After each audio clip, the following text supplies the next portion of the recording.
আসসালামু আলাইকুম। সবাই কেমন আছেন? আশা করি সবাই অনেক ভালো আছেন।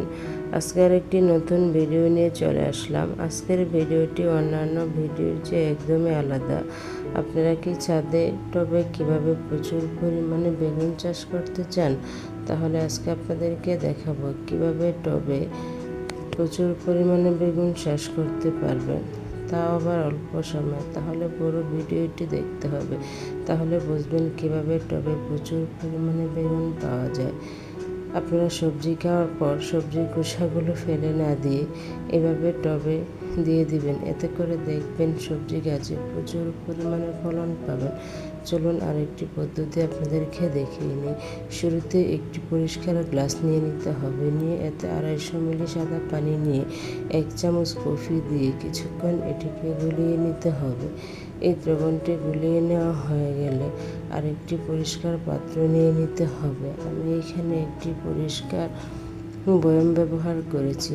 আপনারা চাইলে যে কোনো পরিষ্কার পাত্র নিয়ে নিতে পারেন। এর সাথে আরও 1/2 লিটার পরিমাণ সাদা পানি নিয়েছি, নিয়ে 1 চামচ চিনি দিয়ে এটিকে বেশ কিছুক্ষণ সময় ধরে গুলিয়ে নিতে হবে।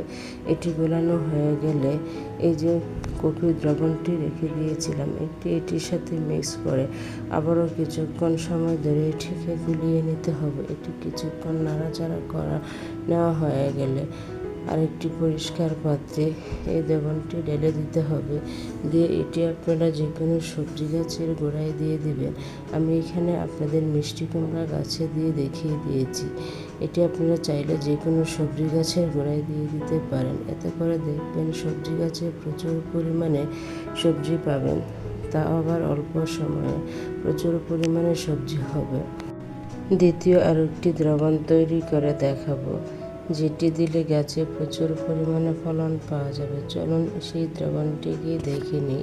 শুরুতে একটি পরিষ্কার পাত্র নিয়ে নিতে হবে, এতে নিয়ে নিতে হবে বাসি ভাত ফেলে না দিয়ে এভাবে কীভাবে গাছের গোড়া ব্যবহার করতে হয় চলুন দেখে নিই। কিছু পরিমাণ বাসি ভাত নিয়ে 1/2 লিটার পরিমাণ সাদা পানি দিয়ে এটিকে রেখে দিতে হবে 1 সপ্তাহের জন্য। 1 সপ্তাহ পর যখন দ্রবণের কালারটি এরকম হয়ে যাবে তখন এর সাথে চা পাতা গোলানো পানি দিয়ে দিতে হবে। আমি এখানে 1/2 লিটার পরিমাণ চা পাতা গোলানো পানি দিয়েছি। এটি দিয়ে আবারও কিছুক্ষণ এটিকে গুলিয়ে নিতে হবে। এটি গোলানো হয়ে গেলে আরেকটি পরিষ্কার পাত্র নিয়ে নিতে হবে।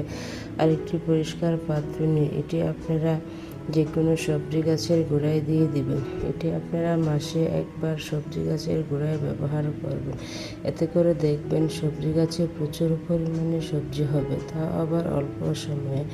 ভিডিওটি যদি ভালো লেগে থাকে, এর থেকে কোনো উপকার পেলে প্লিজ আমার চ্যানেলটি সাবস্ক্রাইব করবেন। সবাই ভালো থাকবেন, সুস্থ থাকবেন। আসসালামু আলাইকুম।